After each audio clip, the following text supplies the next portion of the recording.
पाकिस्तान ने कैसे तालिबानी सांप पाला जो आज उसी को डस रहा है, कैसे अपनी परेशानी यहां पाकिस्तान ने बढ़ा ली है। अब वो भी कुछ जानकारी हम दर्शकों को देने ताकि वो आज के सिनेरियो को बहुत अच्छे से समझ पाएं कि कैसे पाकिस्तान ने अपने ही लिए मुश्किल खड़ी कर ली है। पाकिस्तान ने कैसे पाला है तालिबानी सांप, ये आप जान लीजिए। यहाँ बलूचिस्तान में तालिबान की क्वेटा शूरा जो कि एक्टिव नजर आती है। पाकिस्तान ने शुरुआत से ही आतंक को यहाँ पाला है, बढ़ावा दिया है। खैबर पख्तूनवा में तहरीके तालिबान की मौजूदगी देखी जाती है। कराची में तालिबान का एक बड़ा बेस भी है जो कि अलग अलग वक्त पर एक्टिव रहता है।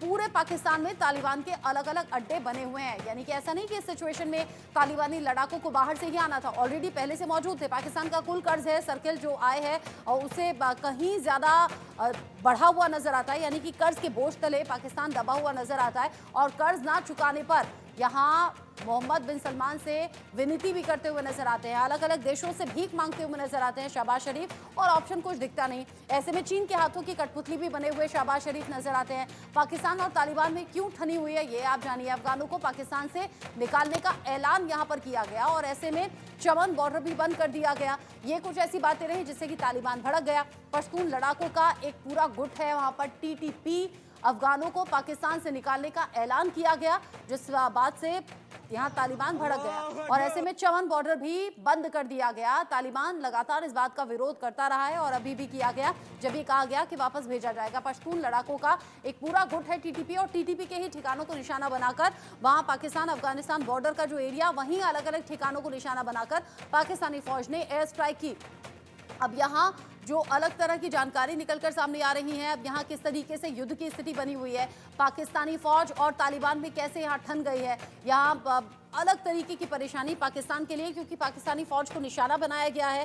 हालांकि जैसे अभी सहगल सर कह रहे थे 19 के करीब सैनिकों की जान चली गई है और कहा यह जा रहा है कि सिर्फ एक सैनिक की मौत हुई है, यानी कि छिपाने की भी कोशिश यहाँ जानकारियों को हो रही है। इन सभी के बीच में आप ये भी जान लीजिए कि कैसे तालिबान गुरिल्ला युद्ध में माहिर है और कैसे अब पाकिस्तानी फौज के लिए ये मुश्किल खड़ी करते हुए नजर आ रहे हैं।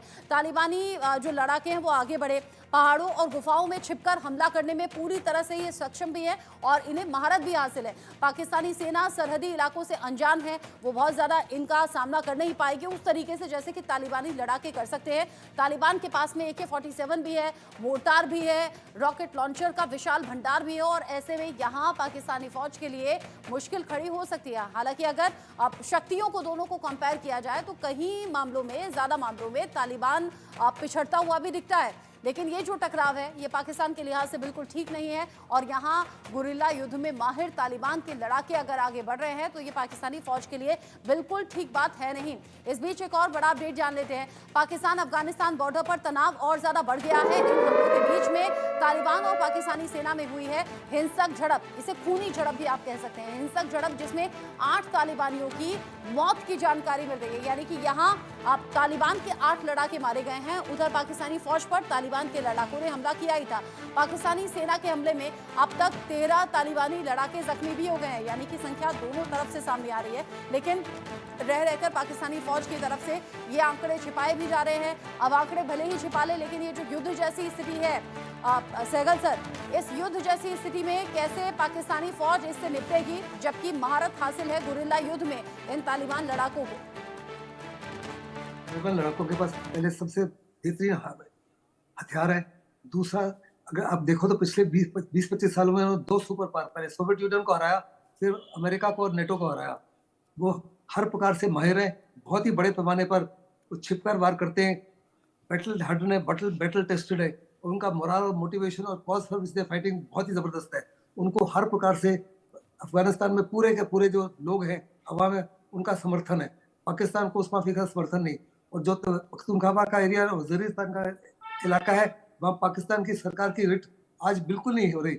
वहाँ वास्तव में ये एरिया जो कैप्चर कर चुके हैं तालिबान वाले, और तालिबान की हुकूमत ही वहाँ चल रही है, उन्होंने वहाँ शरिया लॉ भी लगा दिया है।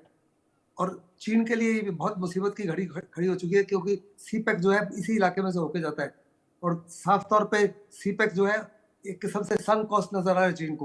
तो चीन को साफ तौर पे नजर आता है कि इस युद्ध में आहिस्ते आहिस्ते बलूचिस्तान को फ्री करा लेंगे तालिबानी, और बलूचिस्तान लिबरेशन आर्मी और तालिबान मिलजुल कर पाकिस्तान आर्मी को वहां से भगा देंगे। It's only a question of time. और जो सीपैक में जितना भी पैसा लगा है वो सारा का सम कॉस्ट है, पाकिस्तान कर्जा भी वापस नहीं लौटा सकता और ना ही अपने देश को बचा सकता है। साथ ही साथ अफगानिस्तान ने यूएन को और दुनिया को कहा है कि ये शुरुआत पाकिस्तान की तरफ से हुई है, पाकिस्तान को कंडेम करो और इसके ऊपर इकोनॉमिक सैंक्शंस और लगाओ।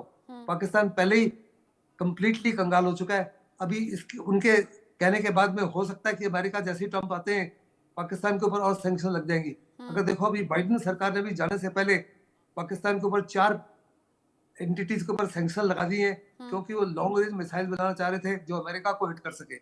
ऐसे में पाकिस्तान की मुसीबतें और बढ़ेंगी और हिंदुस्तान कड़ी नजर इसके ऊपर बना रखा है बनाए हुए। जहां तक हिंदुस्तान का ताल्लुक है, हमने ऑफिशियली तो तालिबान सरकार को रिकॉग्नाइज नहीं किया, लेकिन हमारे रिश्ते नाते बहुत इंप्रूव हो चुके हैं। हम अनऑफिशियली उनके साथ बड़ी बैठकें कर चुके हैं, मीटिंग्स कर चुके हैं और वास्तव में पाकिस्तान को साफ तौर पर नजर आता है कि वेस्टर्न बॉर्डर और ईस्टर्न साइड से दोनों की तरफ से घिर गया है। साथ ही साथ उसके रिश्ते नाते ईरान के साथ भी काफी ज्यादा बदतर है। काफी झड़पें ईरान के साथ भी हो चुकी है, ईरानियन रेवोल्यूशनरी गार्ड्स के साथ में। ऐसे में पाकिस्तान जो है काफी बड़ी मुसीबत में है। हिंदुस्तान को सर्व करना चाहिए क्योंकि अपने लोगों का अटेंशन को डाइवर्ट करने के लिए उनकी कुछ कोशिश हो सकती है कि हिंदुस्तान के बॉर्डर के ऊपर खास करके जम्मू रीजन में कुछ बड़ी कार्रवाई करें ताकि लोगों का अटेंशन डाइवर्ट हो। लेकिन इस समय मुझे नहीं लगता उनको किसी प्रकार की कोई सफलता मिलेगी। अपने आप को अगर तालिबान से बचा लें तो भी बहुत काफी होगा। बिल्कुल सही बात है। अगर लाखों में पाकिस्तानी फौज यानी कि पाकिस्तानी सैनिक हैं तो यहाँ हजारों में तालिबान लड़ाके भी हैं, फिर भी भारी पड़ते हुए नजर आ रहे हैं। कर्नल सिरोही, अगर मैं पूछूं कि अफगानिस्तान जैसे देश में अगर तालिबान दबदबा बनाकर शासन कर सकता है और इधर वो पाकिस्तान की तरफ आगे बढ़ते हुए अलग अलग चौकियों पर कब्जा कर रहा है या फिर सैनिकों को निशाना बना रहा है, तो हालांकि हाइपोथेटिकल सा यह सवाल है, जो अफगानिस्तान में हुआ वो पाकिस्तान में होने के आसार है क्या? नहीं रचना जी, इतना आसान नहीं है। पाकिस्तान आर्मी जो एक प्रोफेशनल आर्मी है।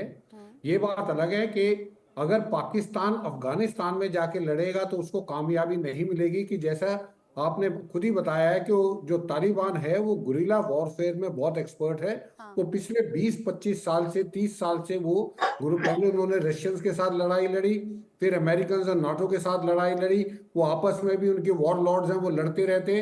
तो पाकिस्तान अफगानिस्तान में जाके जीत नहीं सकता। लेकिन अगर अफगानिस्तान तालिबान अगर पाकिस्तान के ऊपर हमला करता है तो जहां तक एरिया ये पख्तूनख्वा का और ये जो एरिया है यहाँ तक तो ठीक है, लेकिन पाकिस्तान आर्मी प्रोफेशनल आर्मी है, वो इतनी आसानी से जो है तालिबान पाकिस्तान के ऊपर कब्जा नहीं कर पाएगा। मैं ये बता रहा हूँ इसमें, क्योंकि पाकिस्तान के पास अगर आप उनकी फौज देखें तो वो उनके पास बहुत महाई फौज है, हथियार हैं, सब कुछ है। तो वो तालिबान कभी भी पाकिस्तान को अफगानिस्तान नहीं बना पाएगा। रचना जी, जिस तरीके से आपने कहा कि इसके आसार कम लग रहे हैं, अब मुझे बताइए जो टकराव की स्थिति है इसमें पाकिस्तान को क्या करना चाहिए, क्या करे सरकार, किस तरह के इंस्ट्रक्शंस फौज को दिए जाएं ताकि ये जो झमेला शुरू हुआ है एयर स्ट्राइक के चलते, क्योंकि सीधे सीधे तालिबान कह रहा है कि शुरू पाकिस्तान ने किया, खत्म हम करेंगे, क्या सोल्यूशन है? इसका सोल्यूशन ये है कि पाकिस्तान की सबसे बड़ी समस्या ये है कि पाकिस्तान जब अपने से ज्यादा अमीर देशों के साथ बात करता है तो हाथ में कटोरा लेके बात करता है और दब के बात करता है। लेकिन जो अपने से कमजोर या अपने बराबर वालों को बंदूक की नोक पे वो अपना काम कराना चाहता है। 2021 में जब अमेरिकन गए तो सबसे ज्यादा खुशी पाकिस्तान को हुई थी कि अब हम जो है अफगानिस्तान अब जो है हमारे साथ रहेगा। और यहां तक भी मानना है कि कई पाकिस्तानी के दिन माइंड सेट में ये है कि ये जो अफगानिस्तान है ये उनका 5वां सूबा है। तो ये पाकिस्तान को ये समझना चाहिए कि वो तालिबान है, उसके साथ आप डिप्लोमेटिक रिलेशन जितने अच्छे रखेंगे उतने ही आपकी प्रॉब्लम सॉल्व होगी। अभी 24 तारीख को जब इन्होंने एयर स्ट्राइक करी है अफगानिस्तान के ऊपर, उस समय इनका डेलीगेशन जो है काबुल में गया हुआ था वहां के मिनिस्टरों से बात करने के लिए कि ये जो पाकिस्तान तहरीक तालिबान है इसके ऊपर किस तरीके से अंकुश करा जाए। एक तरफ तो आप डेलीगेशन भेज रहे हैं और दूसरी तरफ आप एयर स्ट्राइक कर रहे हैं जिसमें औरतें और बच्चे मर रहे हैं। तो ये जो पाकिस्तान का मुझे समझ में नहीं आता, इनकी दिमाग नहीं है या ये अपने किसी और के इशारे पे काम करते हैं। सिर्फ एक ही तरीका है, डिप्लोमेटिकली इनको तालिबान के साथ जो है अपने रिश्ते सुधारने चाहिए। अगर ये सोच रहे हैं कि लड़ाई करके एयर स्ट्राइक करके, ये एयर स्ट्राइक करके क्या हासिल होगा? सिर्फ आप मैसेज दे सकते हो, बाकी आप नुकसान नहीं पहुंचा सकते हो। तो इसलिए इनको डिप्लोमेटिकली इस चीज को न्यूट्रलाइज करना चाहिए और तालिबान के साथ अफगानिस्तान में अच्छे ताल्लुकात करने चाहिए। ये फौज से अफगानिस्तान को नहीं कंट्रोल कर पाएंगे। रचना बिल्कुल जी। सहगल सर, क्या डिप्लोमेटिकली ये पॉसिबल है कि दोनों ही देशों के बीच में बात हो और सीज फायर पर कोई सहमति बन पाए? देखो, एक ही तरीका है इसको इसको पॉसिबल करने का। पाकिस्तान एक्सेप्ट कर ले कि जो दुरंत लाइन जो है वो इंटरनेशनल बॉर्डर नहीं है बिटवीन द टू कंट्रीज, और इसके ऊपर बातचीत करने के लिए सहमत हो जाए। और दूसरा जो वजीरिस्तान का और पख्तूनख्वा का इलाका है जिसको वो क्लेम करते हैं, उसके ऊपर बातचीत के लिए तैयार हो, और अगर उनके क्लेम सही हैं तो वास्तव में वो हिस्सा जो है अफगानिस्तान में जाना चाहिए। अगर इसको नहीं मानेंगे तो ये झड़पें होती रहेंगी। यानी आप कह रहे हैं कि सिर्फ ये एक सोल्यूशन है, लेकिन जो हमले की शुरुआत पाकिस्तान ने की एयर स्ट्राइक के तौर पर, जहां महिलाओं और बच्चों की बड़ी संख्या में जान चली गई, उसका बदला तो अब लेकर रहेगा ना तालिबान, जिसकी तरफ कदम आगे बढ़ा भी रहा है, लगातार चौकियों को निशाना बना रहा है। इसमें किसी प्रकार का कोई शक नहीं होना। तो साफ तौर पे कहा था ये जो अटैक था बड़ा बारबारिक अटैक था, हमारी सॉवरेनिटी का वायलेशन था, और हम किसी प्रकार इसको एक्सेप्ट नहीं करेंगे। तो पाकिस्तान को उनको यकीन दिलाना पड़ेगा डिप्लोमेटिकली कि इसके बाद किसी प्रकार से एयर स्ट्राइक नहीं होगी, और किसी प्रकार से वो तालिबान के इलाके में या अफगानिस्तान के इलाके में हमले नहीं करेंगे। वो ये हमले बार बार कर रहे थे पिछले 2021 से, ये कहकर कि वो उन हाइडआउट्स के ऊपर हमला करते हैं जहाँ तरीके तालिबान पाकिस्तान है। वहाँ है या नहीं is a different story, but the fact is कि वो अगर इस माफी के हमले करते रहेंगे तो जो भी हमले होते रहेंगे, और जो भी हमलों के आगे पाकिस्तान की आर्मी जो प्रोफेशनल आर्मी है वो टिक नहीं पाएगी, क्योंकि इस प्रकार का वॉरफेयर में वो बहुत ज्यादा माहिर है। जैसे कर्नल सिरोही कह रहे थे, एयर स्ट्राइक से कोई फायदा नहीं होगा।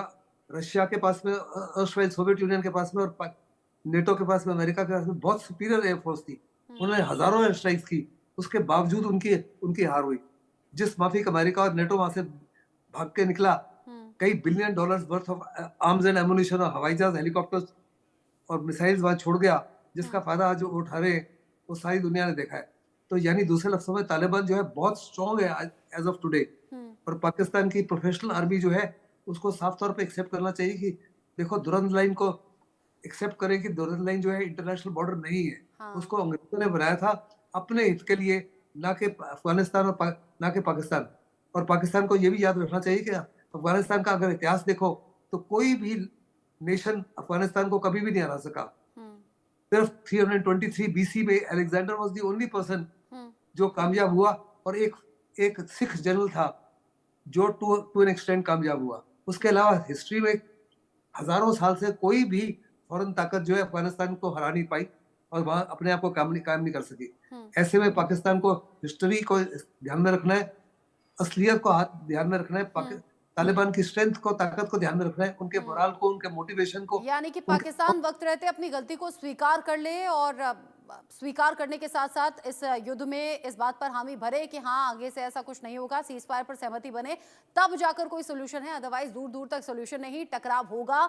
अटैक और काउंटर अटैक का सिलसिला दोनों ही तरफ बड़ा नुकसान पहुंचाएंगे, जिसमें पाकिस्तान का बड़ा नुकसान होता हुआ नजर आ रहा है। बहुत शुक्रिया आपका मेरे साथ में जुड़ने के लिए, मेजर जनरल पीके सहगल सर, और कर्नल संजीव सिरोही जी, आपका भी मेरे साथ में जुड़ने के लिए शुक्रिया। पाकिस्तान में जिस तरीके से तालिबान ने अब कहर बरपाना शुरू कर दिया है, अलग अलग चौकियों पर जाकर सैनिकों को निशाना बनाना और हमले करना, पाकिस्तान स्वीकार नहीं कर रहा, लेकिन अब तक 19 से 20 सैनिकों की मौत इस हमले में हो चुकी है। आगे जो अपडेट होगा पहुंचाएंगे आप तक। एक ब्रेक का वक्त है।